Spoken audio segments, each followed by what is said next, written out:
Okay, so I'm back here in The Light Beyond, Adventures in Hasidic Thought by Rabbi Aryeh Kaplan. It's a compilation of passages here. So this is meditation and prayer, forcing oneself.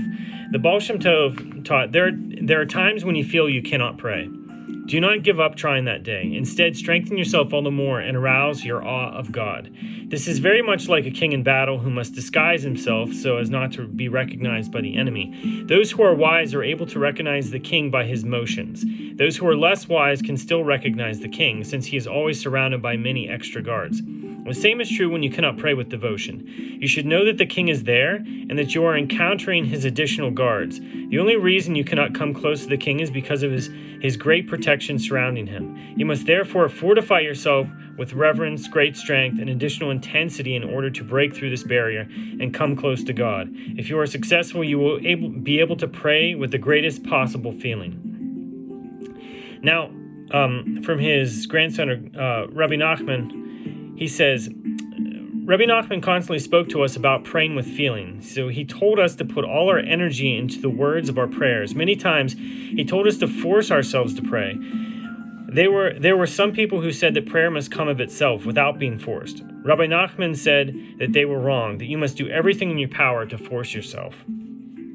Another time, Rabbi Nachman spoke of prayer, saying that true devotion is the binding of thought and word. If you listen carefully to your own words, strength will enter your prayers by itself. All your powers anticipate the time when they will be drawn into the words of holiness. When you focus your mind on your prayers, this strength rushes to enter the words. Merely concentrate on the words, and strength will enter your prayers without your having to force it. Sometimes your prayers may be devoid of enthusiasm. Still, you must compel your emotions and make your heart burn with the words.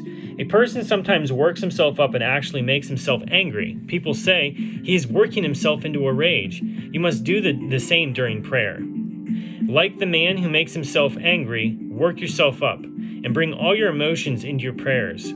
Enthusiasm may be forced at first, but eventually it will become genuine. Your heart will burst into flames with God's praise, and you will be worthy of knowing what true prayer is.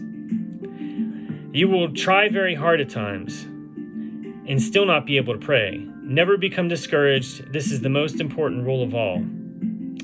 Force yourself to say each word of the service. Make believe that you are a child who is just learning how to read, and simply say the words. In most cases, God will then touch your heart with a flame, and it will be aroused to pray with feeling. Do not make a test of this. Deep inside, you are very far from prayer. Prayer is very high, even above the study of Torah. How can you consider yourself worthy enough to make a test of serving God in such a lofty manner?